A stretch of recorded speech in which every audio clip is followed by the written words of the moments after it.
Hello, thanks for being with us. Much appreciated. It's Kevin Owen here at the RT News Centre tonight. Our top story, vote counting now in full swing in Israel after snap parliamentary elections following a short but bitter campaign.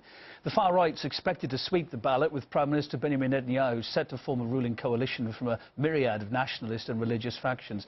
Let's get more on the voting now with RT's Paula Sleer. Hi there, Paula.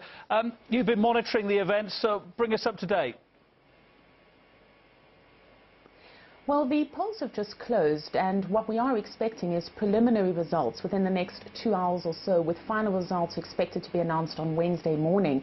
Now, interestingly enough, there was a record high turnout, the highest turnout in Israeli elections in a decade, although this was not reflected particularly in the Arab communities. And this is presumably because the mood on the ground is that it's almost a foregone conclusion that the current Prime Minister, Bibi Netanyahu, will win another term in office.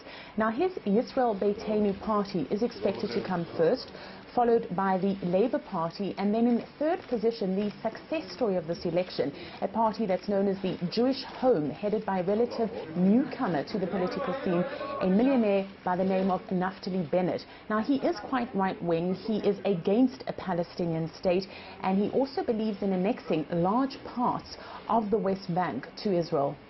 And Paula, while a victory for Netanyahu was expected from the outset, wasn't it? What will change this time round if he does indeed get the votes to form the coalition he needs?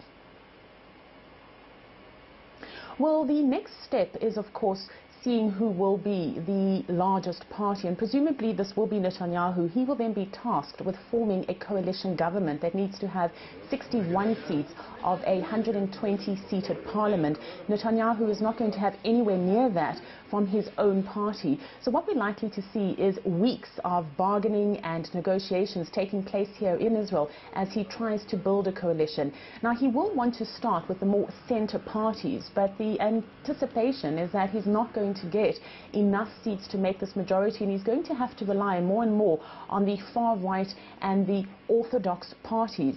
This does seem to set him up for creating the most hardline government in Israel's history.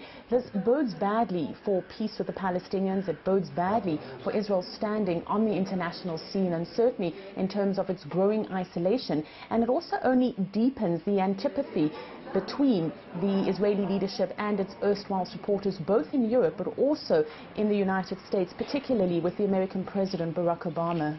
Paula Sleer, our Middle East correspondent, thank you for that.